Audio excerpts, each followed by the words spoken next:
sabem, nosso pastor ele está em viagem e domingo que vem estará conosco, e eu fiquei com a incumbência de refletir junto com vocês nesse domingo a respeito da vida. Eu espero que nós possamos ter um culto abençoadíssimo. Espero que nós possamos ter um momento de reflexão onde Deus vai construir coisas boas na nossa vida. Amém, meus irmãos? Então abra sua Bíblia comigo. Domingo que vem o pastor está aí conosco, em João capítulo 16, verso 30. No slide ali está do 30 ao 33, mas eu vou ler do 29.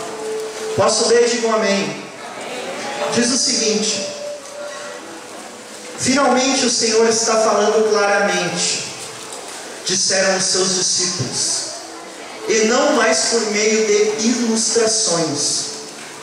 Agora entendemos que o Senhor sabe todas as coisas e não precisa que ninguém pergunte nada. Por isso nós cremos que o Senhor veio de Deus. Respondeu Jesus: então agora vocês creem? Mas chegará o tempo, já é agora, em que vocês serão espalhados, cada um para a sua casa. Vocês me deixarão sozinho. Mas ainda, assim eu não ficarei sozinho, porque o Pai está comigo. Eu falei tudo isso para que tenham paz em mim. No mundo vocês terão muitos sofrimentos e tristezas, mas tenham bom ânimo, porque eu venci o mundo. Amém? Se você quiser pode fechar sua Bíblia. Quero apenas que você preste atenção. Duas coisas me fascinam na palavra de Deus. Preliminarmente eu gostaria de dizer isso. Duas coisas para mim eu acho que são talvez falando da Bíblia de uma maneira geral, da palavra de Deus, duas coisas para mim são imprescindíveis que nós atendemos a elas quando nós temos contato com a palavra propriamente dita. A primeira dela é a sua atualidade. A palavra nunca deixou de ser atual. Eu, na universidade, trabalho com muitos autores. Inclusive estou trabalhando com um agora, que você talvez já tenha ouvido falar nele, se chama René Descartes. E muitas das suas falas, elas competem ao nosso tempo. Mas existem muitas outras falas dele que não fazem mais sentido no nosso tempo, que já estão desatualizadas, que não têm mais valor para a contemporaneidade. E, ao contrário, a palavra de Deus, na sua essência, ela sempre vai ser atual para a minha vida e para a sua. Isso numa dimensão macro, mas também numa dimensão micro da nossa vida. Você pensa que já passou por inúmeros percursos da palavra de Deus, ou inúmeras etapas, e você passa o tempo, você tende a pensar que tem uma caminhada com Deus e volta para os mesmos pontos, volta para as coisas que para nós pareciam até então serem elementares. Nós voltamos, e a palavra de Deus ela se renova na nossa vida, e vai passando o tempo, e eu já ouvi relatos de inúmeras pessoas que, inclusive alguém que eu admiro muito, onde ele disse que no leito de morte, e obviamente ele falou isso no próprio leito de morte aos seus discípulos, ele disse: eu me deparo hoje com as questões mais basilares da palavra de Deus. Eu me deparo hoje, por exemplo, com o medo. A Bíblia é sempre atual a nós. Ela sempre vai falar da nossa vida. Ela sempre vai se introduzir nos momentos mais corriqueiros da nossa vida. Esse é o primeiro ponto que eu queria chamar a atenção de vocês, para que antes de nós entrarmos no tema propriamente dito. A segunda coisa interessante da Bíblia é a sua transparência. Eu particularmente, eu gosto de pessoas transparentes. Eu gosto de pessoas não mal educadas, porque transparência não é a mesma coisa que falta de educação. Há pessoas que dizem, olha, eu falo o que eu quero, na hora que eu quero, e se quiserem gostar de mim, tem que ser assim. Eu não concordo muito com esse tipo de conduta. Eu acho que tem os momentos para nós falarmos as coisas, mas, entretanto, nós não podemos ser desonestos. E a Bíblia, ela tem essa característica. Ela mostra grandes heróis, grandes pessoas que ocuparam suas páginas com atos inigualáveis. Mas em nenhuma dessas pessoas ela deixou de citar suas falhas. E nenhum daqueles que são os personagens citados por nós inúmeras vezes, nós temos grandes heróis, nós temos o clássico rei Davi, que fez as coisas, as tolices, que ninguém poderia imaginar. E isso me demonstra para mim, na minha percepção, que a Bíblia é algo transparente. É algo que vai trabalhar com a transparência do ser humano, que vai mostrar ao ser humano as suas mais íntimas dificuldades. E era sobre isso que eu queria falar essa noite. Nós estamos vivendo o tema, esse mês que é o tema do chamado. Mas dentro desse tema, o chamado, eu queria colocar duas questões para nós trabalharmos: o sofrimento e a unção.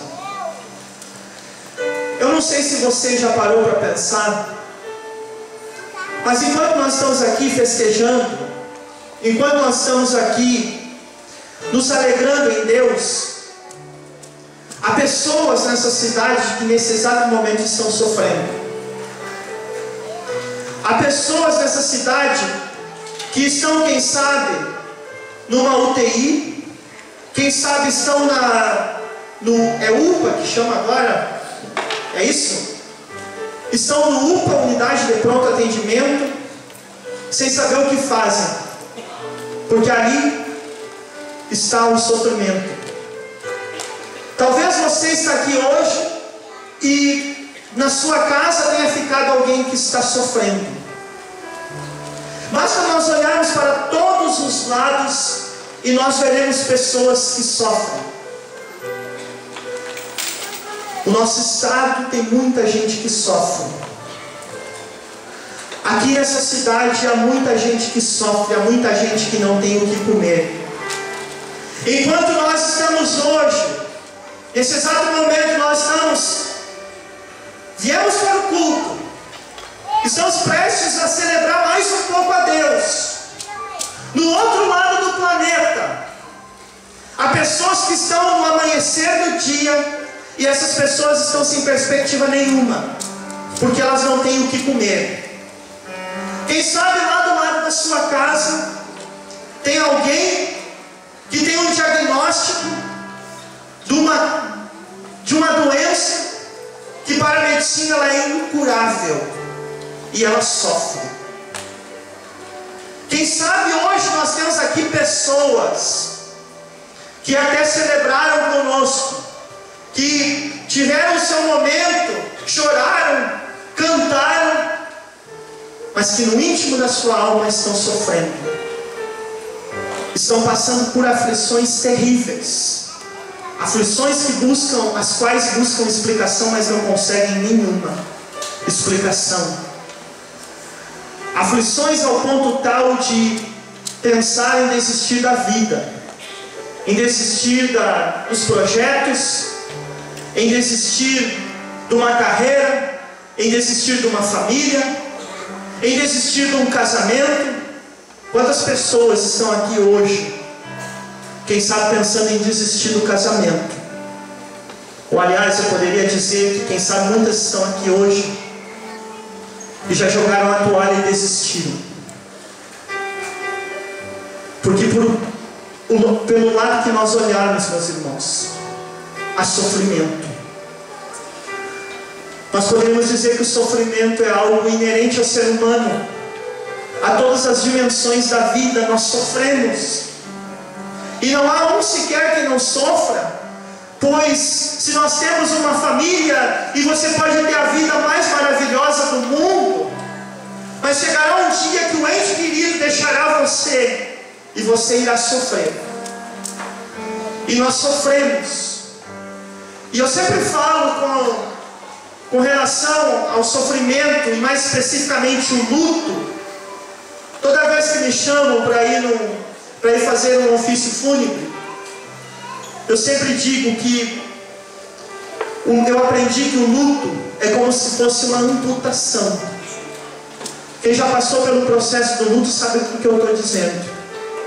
É como se fosse ceifado algo da nossa vida, em que dói e um dia para de doer, em que abre-se uma ferida e um dia essa ferida ela é curada, mas nunca deixará de fazer falta. As pessoas que nós perdemos nunca deixam de nos fazer falta, e nós sofremos por ela. Quantos de vocês, quem sabe, chega um período do ano, e eu já ouvi inúmeros relatos e já tive a experiência de passar por isso também, de olhar para determinados lugares, e a falta de uma pessoa muda a paisagem daquele lugar. Você olha, e aquela paisagem que parecia em outrora algo de muita alegria, ela fica cinzentada. Talvez muitas pessoas aqui hoje estão vivendo isso, estão vivendo uma vida acinzentada, onde a paisagem ela mudou, porque nós sofremos. E seria uma hipocrisia tremenda da minha parte chegar aqui para vocês e dizer que Deus aliviará todo o seu sofrimento, porque Ele não aliviará o seu sofrimento. Porque o sofrimento ele precisa andar com o ser humano, porque ao longo da nossa vida nós iremos sofrer. E talvez há muitas pessoas que não desfrutem do momento da alegria, mas todas no momento irão sofrer, e isso dói. O fato de nós percebermos isso, nós sofremos constantemente, nós sofremos decepções com as pessoas. Aqui há muitas pessoas, e porque estou sendo revelado? Não, meus irmãos, porque há seres humanos aqui, há muita gente que está sofrendo aqui por decepção. Há muita gente aqui no nosso meio, nesse auditório, que está sofrendo porque se decepcionou com as pessoas, porque se decepcionou com os projetos da sua vida, porque se decepcionou com as suas perspectivas, com os seus horizontes, e hoje está paralisado porque sofre.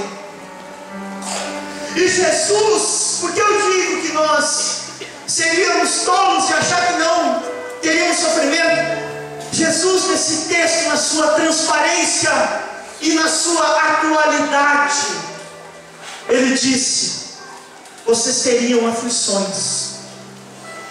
Nós temos aflições. Jesus não fez promessa aos seus discípulos dizendo: olha, vocês venham até mim e todo o sofrimento acabará. Ele disse que em certas circunstâncias Ele nos aliviaria. Ele colocaria, fazendo alusão ao salmista, um jugo que seria mais leve sobre nós. Mas, no entanto, haveria o jugo, haveria a carga que nós carregaríamos, porque Ele carregou e nós carregamos. Muito bem.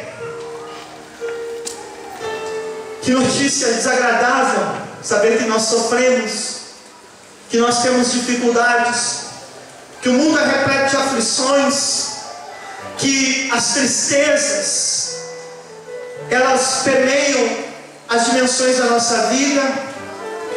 Mas o que isso tem a ver então? Qual é o sentido de eu estar aqui? Qual é o sentido da minha vida? Qual é o sentido de passar por tão grande sofrimento? Eu há anos eu busco a explicação para isso.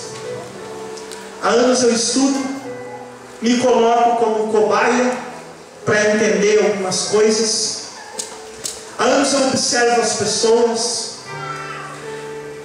e muito pouca coisa eu sei na magnitude que tem a experiência do sofrimento, mas algumas coisas eu aprendi para compartilhar com vocês. Há um teólogo muito importante na minha vida que ele diz o seguinte, que somente as condições permitem ao homem saber qual é a real condição da sua fé. Nós não podemos dizer que nós temos fé sem passar por circunstâncias difíceis. É impossível alguém dizer que tem fé na escassez sem um dia passar pela escassez. É impossível alguém dizer que tem fé sem, no momento da sua vida, ou em inúmeros momentos da sua vida, essa pessoa olhar para os lados e não ver recurso nenhum e ter que olhar para cima. Ela nunca vai ter fé se ela não passar por isso. Chega um momento da nossa vida onde nós nos sentimos só na multidão. É o grande paradoxo da fé cristã. Nós falamos na fé comunitária, nós falamos que é importante andarmos juntos, mas um dia nós nos deparamos sozinhos. Tumulto de pessoas à minha volta, mas eu ali, sem poder agarrar uma mão sequer. Todos passam por isso. E qual é o sentido disso? Eu aprendi pelo menos 3, 4 coisas com a experiência do sofrimento e com a experiência dos que sofrem. A primeira delas, meus irmãos, o ser humano, por natureza, ele é orgulhoso. Nós, por natureza, nós somos soberbos. Basta nós conseguirmos uma vantagem na vida e o nosso coração começa a passar por mutações. Basta nós nos sobressairmos em alguma determinada área e o nosso coração já não é mais o mesmo. E é da nossa natureza isso. É da nossa natureza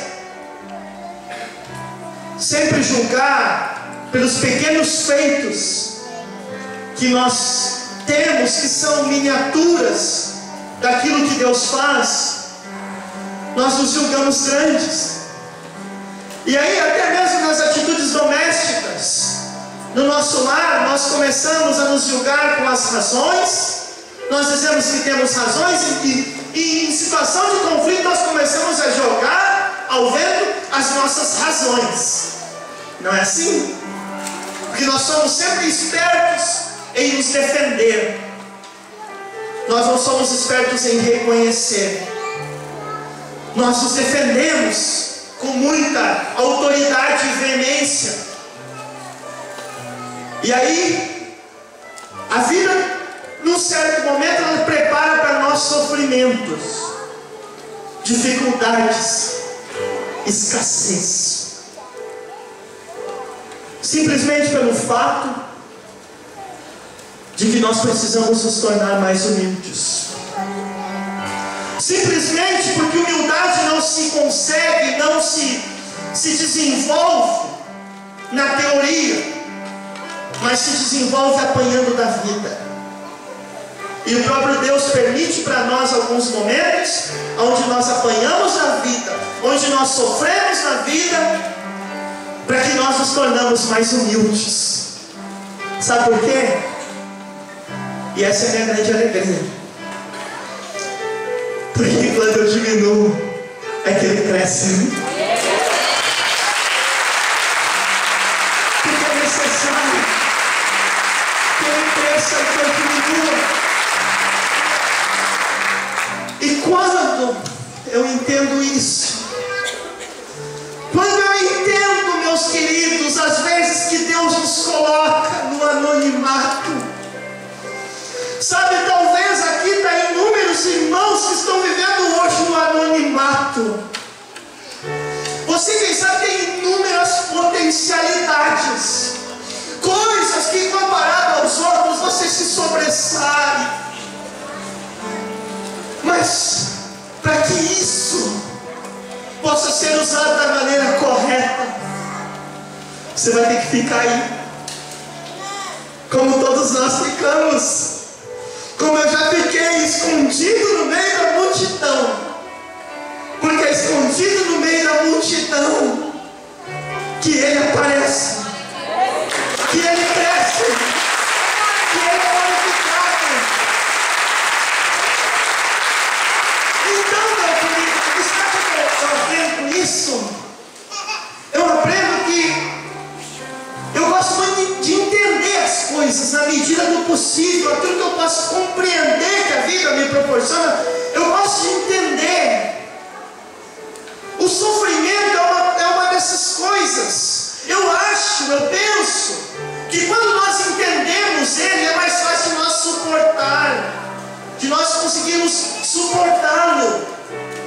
Se você entender por que você está sofrendo, você suporta com uma maior facilidade. Sabe o que? Quando você entende que Deus está permitindo, e aliás, uma coisa que eu acho interessante, eu não acredito muito, eu acho que foi alguns erros de tradução, não sou especialista nisso, mas eu não acredito muito que Deus precisa provar alguém, nesse sentido popular que nós atribuímos, de Deus dizer assim: olha, eu vou te colocar nessa situação só para eu testar, ver se você pode ou não pode passar nisso. Eu não acredito muito nisso assim. Eu acho que Deus sabe tudo a nosso respeito. Eu acho que quem não sabe somos nós. E a prova que Deus dá não é para Ele, mas sim para nós mesmos. As circunstâncias que aparecem na nossa vida, não para que Deus entenda como nós somos, mas para que nós venhamos a entender como nós somos. Por isso Deus permite algumas coisas difíceis, alguns momentos complicados, para que nós possamos entender como nós somos. E aí, quando nós entendemos, nós trabalhamos, porque o primeiro passo para se mudar uma percepção de vida é saber que eu estou errado, equivocado, porque se eu não entender como eu estou, como eu mudarei? Uma pessoa que não reconhece que é orgulhosa nunca vai mudar. E o grande problema não é quando nós vivemos no erro. É por isso que o problema, entre aspas, não é com aquele que nós atribuímos o desviado, que sabe que está no erro. O problema é com aquele que está no erro e acha que não está no erro, e acha que está certo. E às vezes nós nos pegamos nessa situação. Nós achamos que estamos certos, quando na verdade nós estamos errados. E aí Deus nos faz sofrer, ou melhor dizendo, nos permite sofrer, para nos tratar. Porque pessoas que Ele quer ungir, para ele poder derramar o óleo, esse vaso precisa estar vazio. Esse vaso. Deus só coloca óleo em vaso vazio. Ele não pode colocar óleo aonde já tem alguma coisa. Você sabe, a lei da física dos corpos não ocupa o mesmo lugar no espaço. Então ele precisa estar vazio. E eu tenho certeza que aqui tem muitas pessoas que Deus está esvaziando. E a palavra profética que eu tenho para te dar nessa noite é que Deus vai encher e derramar o óleo e o azeite dele na sua vida, e vai te trazer coisas grandes,